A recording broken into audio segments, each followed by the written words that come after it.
ప్రొఫెషనల్గా పెట్టాలి, ఎప్పుడైనా ఈ లెవెల్ ఉండాలని. ఈరోజు మనకి ఇక్కడ మురళి చింతాపణి గారు తెలంగాణ డెవలప్మెంట్ ఫోరం ప్రెసిడెంట్, వారి ఆధ్వర్యంలోనే ఈ బతుకమ్మ పండుగ చేస్తున్నాం ఇక్కడ.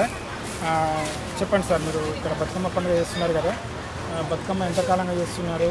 చాలామంది వచ్చారు, అంటే ఒక ప్రాంతాలకు అతీతంగా చాలామంది వచ్చారు. బతుకమ్మలు ఇదంతా కూడా చాలా గొప్పగా చేస్తున్నారు, మీరే ఆదర్శం అని చెప్తున్నారు వేరే రాష్ట్రాలలో కూడా. మీరేం చెప్పాలి? తెలంగాణ డెవలప్మెంట్ ఫోరము బతుకమ్మ ఫెస్టివల్ను నార్త్ అమెరికాలో స్టార్ట్ చేసింది, ప్రమోట్ చేసింది, కల్చర్ని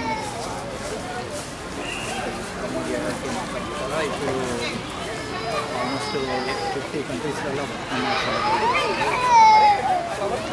చాలా సంతోషంగా ప్రతి సంవత్సరము స్టార్టెడ్ విత్ లెస్ పీపుల్, 1000 మంది వస్తున్నారు.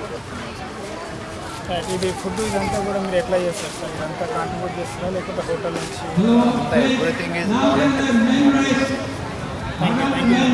ఏమైనా రేపు రాబోయే మార్చ్ ఉన్నది కదా, 30th సెప్టెంబర్ 30 మార్చికి మీరు ఏమైనా ఇక్కడ నుంచి ఏమైనా సందేశం తెలుసుకున్నారా మీ తెలంగాణ డెవలప్మెంట్ ఫోరం ముందు?